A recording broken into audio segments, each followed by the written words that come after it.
Type کی تقریر کرتے ہیں اور بڑی معتدل ٹائپ کی تقریر. کچھ تو میری سنیت پر بھی سوال اٹھانے لگے, اللہ رحم فرمائے. خیر میں سنیت کی دلیل نہیں دینا چاہتا, لیکن اتنا ضرور کہوں گا کہ خدا کی قسم اگر دلوں کو توڑ کر تم سنی بننا چاہتے ہو سنی نہیں بن سکتے.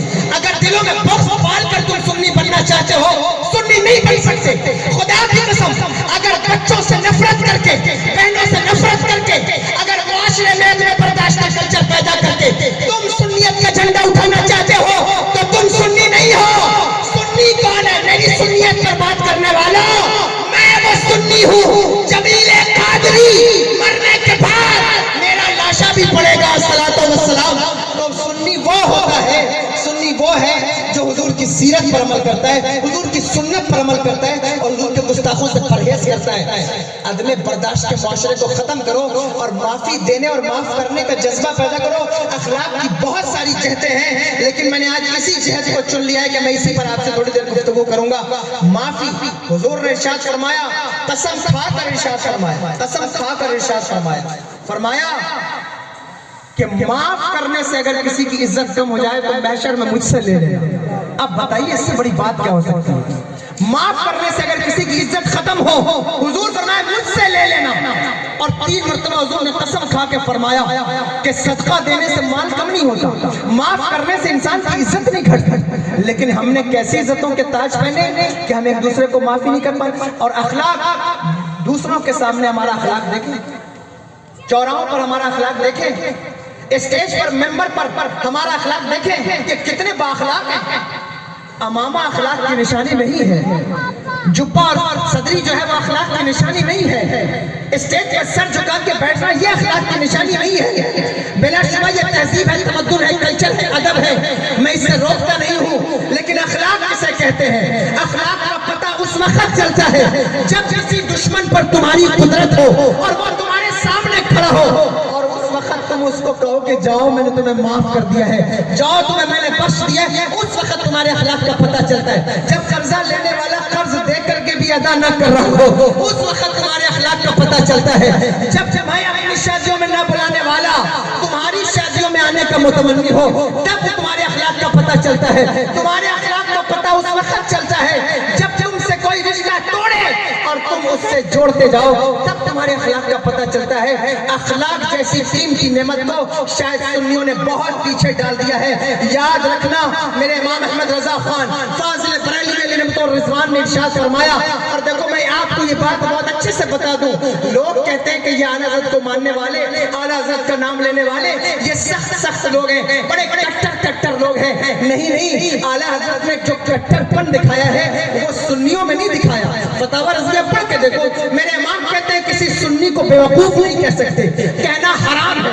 کسی نے پوچھا حضور کیوں نہیں کہہ سکتے اور حرام کیوں ہے؟ بیوقوف کہنا حرام کیسے ہو جائے گا؟ حضور مکروہ کہہ دیتے, ناجائز کہتے, آپ کہتے حرام ہے. فرمایا ہاں, کسی سنی کو بیوقوف کہو گے. حضور نے ارشاد فرمایا کہ جس نے کسی مسلمان کو تکلیف پہنچائی گویا کہ اس نے مجھے تکلیف پہنچائی, اس لیے کسی سنی کو بیوقوف نہیں کہہ سکتے. لیکن آپ اپنے دل پر ہاتھ رکھ کر بتاؤ, کیا ممبر پر بیٹھنے والے, اسٹیج پر بیٹھنے والے سنی صحیح العقیدہ علماء, ایک یعنی علماء ہو, علماء ہی کو ایک دوسرے کی شان میں, کیا ایسی باتیں ہمارے سامنے نہیں آ رہی؟ میں اپنے علماء کی شان میں بہت مؤدب ہوں اور میں ان کی بارگاہ میں کوئی بات نہیں کر سکتا, لیکن اتنا ضرور کہہ سکتا ہوں کہ علماء کے معاملات ان کے جگہ ہیں, لیکن آپ اپنے معاملات کو سدھارنے کی کوشش کیجئے. علماء کے اختلافات ان کی جگہ ہیں, لیکن آپ اپنے اختلافات کو سدھارنے کی کوشش کیجئے. معافی کے جذبات پیدا کیجئے. اپنے شہر کو, اپنے گاؤں کو اخلاق کا وہ گلدستہ بنائیے کہ جس میں آنے کے بعد ہر انسان آپ کے معاشرے کی خوشبو لے کر آپ کے معاشرے سے لوٹے. یہ نہ ہو کہ کوئی لہسوئی آئے تو یہ کہتا ہوا چلے ارے بڑے فطروں کا شہر ہے, ارے بڑے اختلاف کا شہر ہے, ارے بڑے خلفشار کا شہر ہے. اور ایک بات یاد رکھنا لہسوئی والوں, میں کبھی کوئی بات ڈھکا چھپا کے نہیں کرتا, پچھے پشت نہیں کرتا کہ تمہارے شہر کا نام نہ لوں یا آ کر کے چاپلوسی کروں. چاپلوسی کرنے سے ملنا کیا ہے اور تمہاری چاپلوسی سے مجھے ملے گا کیا؟ ہمیں کرنا ہے شہنشاہ بطحا کی رضا جوئی, وہ جو اپنے ہو گئے تو رحمت پروردگار اپنی آپ کا شہر اختلاف کے معاملے میں دور دور تک مشہور ہے. اس لیے میں یہ بات آپ سے کہہ رہا ہوں, اس لیے نہیں کہہ رہا ہوں کہ میں کوئی آپ کا دشمن ہوں, میں اس لیے کہہ رہا ہوں کہ میں آپ کا مبلغ ہوں, اس لیے کہہ رہا ہوں کہ میں اس وقت آپ کو استاد کی حیثیت رکھتا ہوں, اور اگر استاد اپنے شاگردوں کی اصلاح نہ کرے گا تو پھر کس کی کرے گا. اس لیے آپ سے ہاتھ جوڑ کے کہتا ہوں, اپنے شہر کے اختلافات کو ختم کرنے کی کوشش کریں, اور وہ ایک ہی صورت میں ہو سکتا ہے, جس دن تمہارا دل حضور کے قدموں میں جھکے گا, اس دن تمہاری معاشی پسماندگی, اخلاقی پسماندگی, ان ساری چیزوں کا مداوع تمہیں سامنے نظر آئے گا. اور جس دن تک تمہارے دلوں میں بغض و حسد, کینہ, تکبر, گھمنڈ, یہ ساری چیزیں پلتی رہیں گی, تم کبھی کامیاب نہیں ہو سکتے. اعلیٰ حضرت نے سنیوں پر شدت کا حکم نہیں دیا کہ سنیوں پر شدت کرتے رہو. اعلیٰ حضرت فرماتے ہیں دشمن احمد پہ شدت کیجیے, دشمن احمد پہ شدت کیجیے, ملحدوں کی کیا محبت کیجیے, خیز میں چل جائے بے دینوں کے دل, یا رسول اللہ کی کثرت کیجیے, اور شرک ٹھہرے جس میں تعظیم نبی, اس برے مذہب پہ لعنت کیجیے چرچا انہی کا صبح و شام, جانے کافر پر قیامت کیجیے. میں یہ بات کیوں کہہ رہا ہوں, ہو سکتا ہے کسی کو بری لگے, لیکن میں آپ سے پھر کہہ رہا ہوں, عشق رسول کے نام پر, ناموس رسالت کے نام پر اکٹھا ہونے کی کوشش کرو, جڑنے کی کوشش کرو. یاد رکھو, یہ بات ہمیشہ یاد رکھو, بھلا اخلاق کا نام لے کر ہم گستاخ رسول سے کیسے صلح کر سکتے ہیں, حضور کے گستاخوں سے کیسے صلح کر سکتے ہیں. ہم جس صلح کی بات کر رہے ہیں, ہم جس اتفاق کی بات کر رہے ہیں, وہ اتفاق سنی صحیح عقیدہ مسلمانوں کا اتفاق ہے, سنی صحیح عقیدہ اشرفیوں اور رضویوں کا اتفاق ہے, برکاتیوں اور مرحلیوں کا اتفاق ہے, وارثیوں اور چشتیوں کا اتفاق ہے. میں اس اتفاق کی بات کر رہا ہوں, اور اس کی مجلس میں کر رہا ہوں, اس شخصیت کی مجلس میں جس پر اجمیر بھی متفق ہے, دیوا بھی متفق ہے, مارہنا بھی متفق ہے, اور بریلی تو ایسا متفق ہے کہ پکار کے کہتا ہے مزرعہ چشت و بخارا کون سی کشت پہ برسا نہیں جھالا تیرا. میں اس کی محفل میں یہ بات کہہ رہا ہوں کہ جس کا تذکرہ وارث دیوا بھی کرتے ہیں, خواجہ غریب نواز بھی کرتے ہیں, اور کوئی ایسا پیر نہ ہوا اور ہو بھی نہیں سکتا, خدا کی قسم کوئی پیر ہو نہیں سکتا. دور کا لحاظ کرنا میں قید کے ساتھ یہ بات کہہ رہا ہوں, ہو بھی نہیں سکتا جو اپنے شجرے میں یوں نہ کہے قادری کر, قادری رکھ, قادری جو میں اٹھا, قدر عبدالقادر قدرت نما کے واسطے. ہم سب قادری ہیں, ہندوستان میں رہتے ہیں, قادری اس وقت تک نہیں ہو سکتے جب تک چشتی نہ ہو. تو ہمارا سلسلہ چشتیہ بھی ہے, ہمارا سلسلہ قادریہ بھی ہے, اور یہ کوئی سلسلہ ایسا نہیں ہے جس میں میرے آقا حضور غوث اعظم کا فیضان نہ ہو. میرے امام کہتے ہیں راج کس شہر پہ کرتے نہیں تیرے خدام, باج کس نہر سے لیتا نہیں دریا تیرا. آپ غور تو کریں اور اندازہ لگائیں کہ ہمیں اخلاقی قدروں کو بڑھانے کی ضرورت ہے, لوگوں کو معاف کرنے کے جذبات پیدا کیجئے. وقت زیادہ ہوا, لیکن آخری بات سنیے, اگر آپ کو میری بات پر اعتبار نہ ہو تو حضور کی سیرت پڑھ کر دیکھو. فتح مکہ کے دن, فتح مکہ کی روشن تاریخ کو کون بھول سکتا ہے, وہ مکہ والے جنہوں نے حضور پر اتنا ظلم کیا, اتنی زیادتی کی, اتنی زیادتی کی کہ حضور نکلتے تو راہوں میں کیچڑ ڈالتے, حضور کی راہوں میں کانٹے بچھاتے. بلکہ اگر آپ سرور دو عالم صلی اللہ تعالی علیہ وآلہ وسلم خانہ کعبہ میں عبادت کریں تو چادر ڈال کر پیچھے سے کھینچا جائے. وہ کعبہ والے, وہ مکے والے, جب حضور فتح مکہ کے دن کعبے میں داخل ہوئے, توجہ ہے آپ سن رہے ہیں میری بات, فتح مکہ کے دن حضور کعبے میں داخل ہوئے, 10,000 کا لشکر کا, 10,000 کا لشکر لے کر کوئی فاتح جب اپنے ہی شہر میں داخل ہو, وہ شہر جہاں جس شہر کو چھوڑنے پر لوگوں نے کیا کچھ نہیں کیا, حضور مکے سے مدینہ شریف تشریف لے آئے. شیخ ابی طالب کا مطالعہ کریں اور آپ دیکھیں کہ حضور کے اوپر کتنی پریشانیاں ہیں, کتنی مصیبتیں ہیں, کتنی تکلیفیں ہیں. جنگ احد, جنگ بدر سے لے کر جنگ احد تک آپ غور کریں اور دیکھیں کہ کتنی جھڑپیں ہیں, اور حضور کے چچا کا کلیجہ نکال کر چبانے والے وہ لائن میں کھڑے تھے فتح مکہ کے دن. حضور کے چچا پر برچیاں مارنے والے کون چچا, وہ سید الشہداء, جس کو دیکھ کر حضور فرماتے کہ جب میں اپنے چچا سید الشہداء حضرت امیر حمزہ حمزہ کو دیکھتا ہوں تو میری آنکھوں میں ٹھنڈک پیدا ہوتی ہے.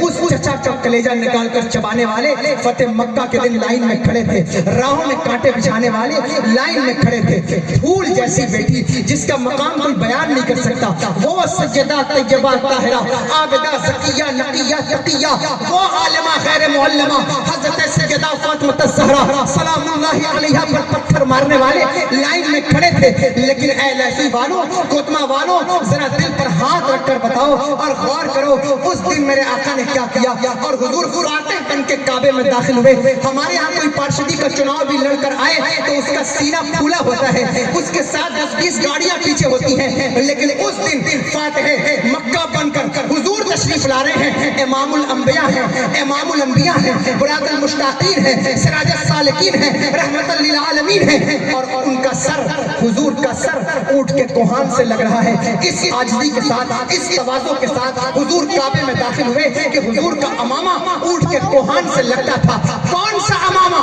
وہ امامہ جس کے بارے میں امام نے کہا کہ تاج والے دیکھ کر تیرا امامہ نور کا سر جھکاتے ہیں الہی, بول والا نور کا. وہ سر کہ جس کے ماتھے شفاعت کا سہرا رہا, اس جبین سعادت پہ لاکھوں سلام.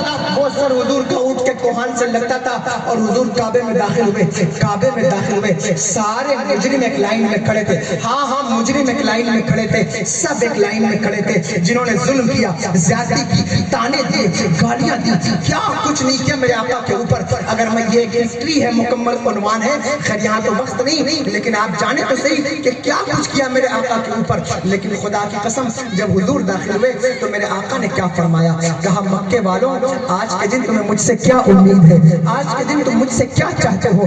پتہ ہے ان لوگوں نے کیا کہا, عرض کیا یا رسول اللہ, یا محمد صلی اللہ تعالی علیہ وسلم, آپ کریم ابن کریم ہیں, آپ کریم ابن کریم ہیں, آپ کا کام کرم کرنا ہے. اور بلا شبہ میرے آقا کا کام کرم کرنا ہے. میرے حضور سے کوئی تھوڑا سا کرم مانگے تو حضور اتنا کرم کرتے ہیں, اتنا کر. میرے امام کہتے ہیں کہ میرے کریم سے گر قطرہ کسی نے مانگا, دریا بہا دیے ہیں, دربے بہا دیے ہیں. جب آ گئی ہے جوشے رحمت میں ان کی آنکھیں جلتے بجھا دیے ہیں, روتے ہنسا دیے.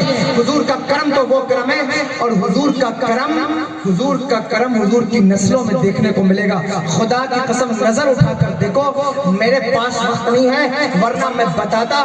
میدان کربلا سے لے کر کے خانواد مارہرہ تک, خانواد مارہرہ سے لے کر خانواد کچھوچا تک, سادات کچھوچا کو دیکھو, کرم دیکھنا ہو سادات مارہرہ کو دیکھو, سادات مسلی کو دیکھو, سادات رودولی کو دیکھو, سادات بلگرام دیکھو, سادات کچھوچا دیکھو, سادات چنار دیکھو, تمہیں پتا چلے گا کرم کسے کہتے ہیں.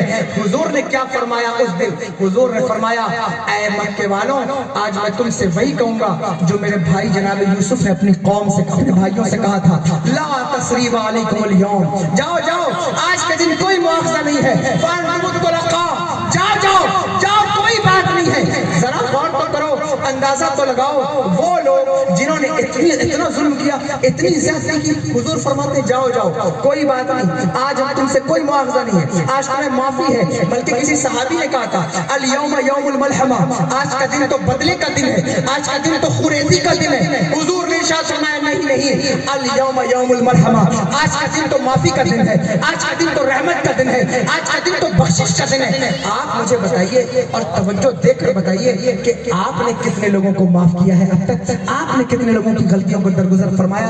حضور نے ان لوگوں کے اوپر طائف کی وادیاں پڑھی, طائف کا شہر پڑھیے, حضور کا سفر پڑھیے, آپ کو پتا چلے حضور نے کتنا معاف فرمایا, کتنا معاف فرمایا, کس طرح معاف فرمایا. اور یہ کرم جو ہے حضور کی ساری اولادوں میں آپ کو دیکھنے کو ملے گا. میدان کربلا کے اندر امام علی مقام کو کربلا لانے والی ذات کوئی اور نہیں ہے بلکہ وہ جناب حر کی ذات ہے, جو حضرت امام علی مقام کو کربلا لے کر آئی.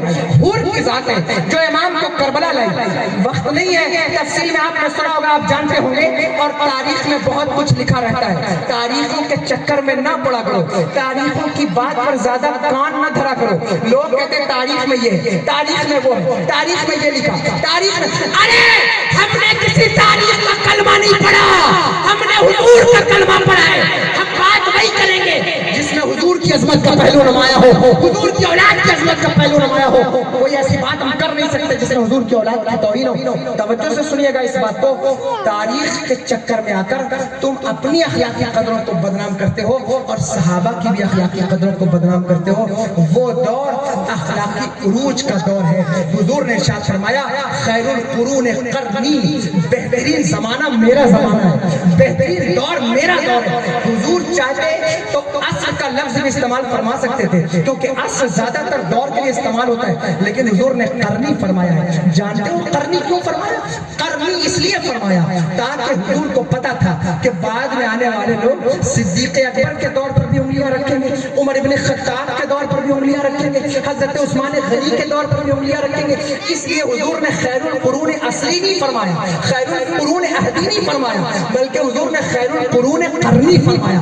کیوں فرمایا؟ اس لیے فرمایا قرن کو قرن سے تعبیر دے کر حضور نے اپنے زمانے کو اس لیے قرنی کہا تاکہ آنے والا کوئی شخص میری امت کا حضرت صدیق اکبر کے زمانے پر اعتراض نہ کر سکے. یہ جو قرن کی قاف ہے یہ صدیق اکبر کی قاف ہے. یہ جو ہے وہ راہ ہے قرن کی، یہ حضرت عمر ابن خطاب کی راہ ہے. یہ جو نو ہے یہ حضرت عثمان غنی کی نو ہے. اور یہ جو یا ہے داماد پیغمبر حضرت مولا کائنات کیا ہے. اس لیے اس زمانے کے اندر اختلاف نہ دیکھا کرو، اس زمانے کے اندر یہ کوشش نہ کیا کرو کہ اس زمانے کے اندر بھی ہم کوئی اختلاف دکھا دیں، اس زمانے کے اندر بھی کوئی احتجاج دکھا دیں، اس زمانے کے اندر بھی کوئی اخلاقی قدروں کی پامالی دکھا دیں.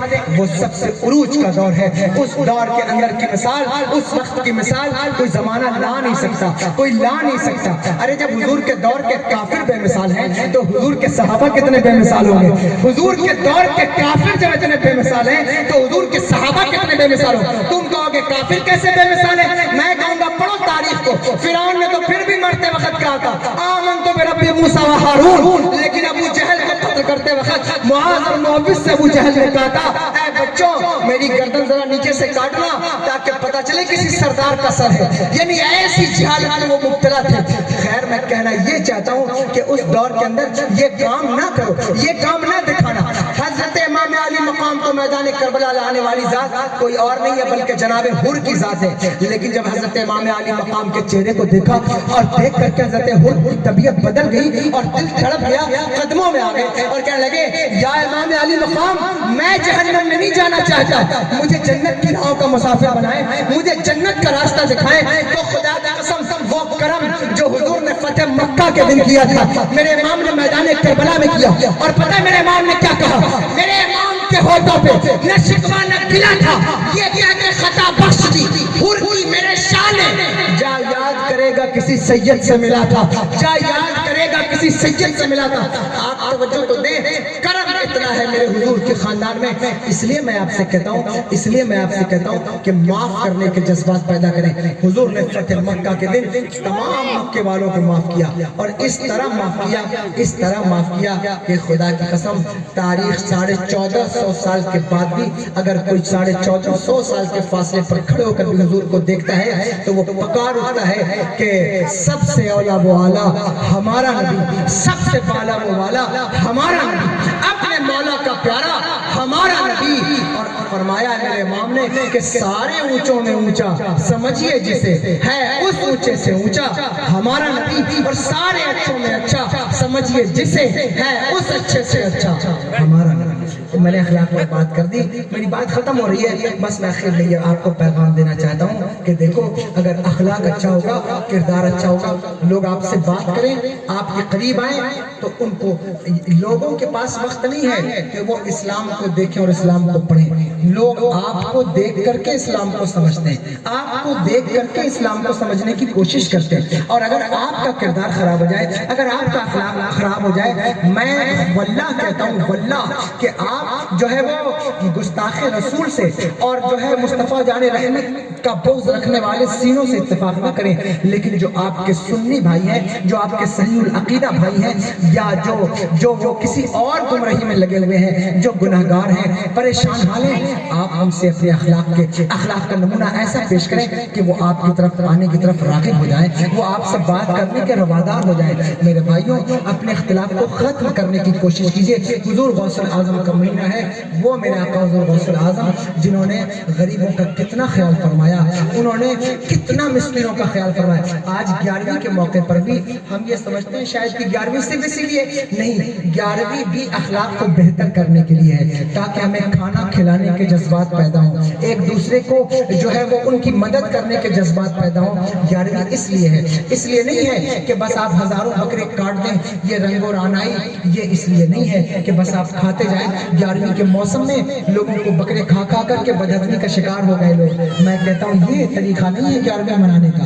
11ویں منانے کے اور بھی طریقے ہیں، آپ یہ وہ کون سے طریقے ہیں؟ دو چار باتیں سن لیجئے آپ۔ 11ویں منانے کا طریقہ یہ بھی ہے، یہ ٹھنڈک کا زمانہ ہے، آپ ریلوے اسٹیشن پر، پلیٹ فارم پر، بس اسٹینڈ پر مسافروں کو کمبل بانٹ کر کے بھی 11ویں سیلیبریٹ کر سکتے ہیں، ٹرین کے اندر کمبلیں بانٹ کر کے بھی 11ویں سیلیبریٹ کر سکتے ہیں، غریبوں مفلسوں کے بچوں کی فیس بھر کے بھی 11ویں سیلیبریٹ کر سکتے ہیں۔ میں یہ نہیں کہتا کہ آپ بزم نہ کریں، بزم کا انکار نہیں کرتا، لیکن ان فضول خرچوں کا انکار کرتا ہوں جو آپ اپنے جلسوں کے اندر کر رہے ہیں۔ خدا کی قسم میں جلسوں میں جاتا ہوں، لوگ مجھے ایک جگہ میں گیا، مجھے جلسے کے اندر 10-12 ہزار کا مالا پہنایا لوگوں نے۔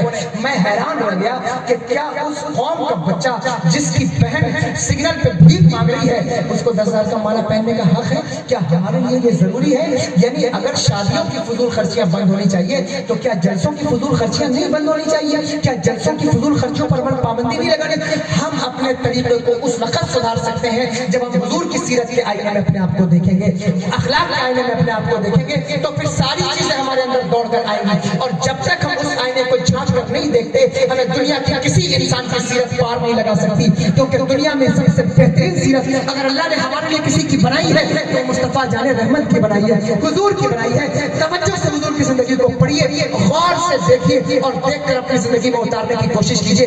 کتنے ایسے مریض ہیں جو ہاسپٹل کے اندر کینسر کے پیشنٹ ہیں، ان کو ایک انجیکشن کے لیے پیسہ نہیں ہے اور ہم یہاں بیٹھ کر بکرے کھا رہے ہیں۔ میری بات کا برا مت ماننا، اور برا مانو گے تو میرا کیا ہو جائے گا۔ بس اتنا ضرور کہتا ہوں کہ آپ کو توجہ دینے کی ضرورت ہے، کہ آپ توجہ دیں کہ کیا آپ کا یہ بکروں کا نوالا کیا وہ اللہ آپ سے پوچھے گا نہیں کہ تمہاری ہی شہر کے اندر اگر کسی ہاسپٹل میں کوئی مسلمان ایک کینسر کا پیشنٹ، ایک کڈنی کا پیشنٹ اپنے ڈائلیسس کے لیے پریشان تھا، اپنے انجیکشن کے لیے پریشان تھا، اور تم جو ہے وہ روز کے روز بکرے کاٹتے رہے اور انہی لوگوں کو کھلاتے رہے جو روز کھاتے ہیں، تم نے روح کو ختم کر دیا ہے، صرف جسم کو باقی رکھا ہے۔ دنیا یہی چاہتی ہے کہ تمہارے اندر سے اسلام کی روح نکل جائے۔ اقبال کہتے ہیں کہ یہ فاقہ کا شخص کے موت سے ڈرتا نہیں کبھی، روح محمد اس کے بدن سے نکال دو، فکر عرب کو دے کے فرنگی تخیلات اسلام کو حجاز و یمن سے نکال دو۔ وہ تو چاہتی یہی ہے کہ تمہارے اندر سے روح اسلام نکل جائے،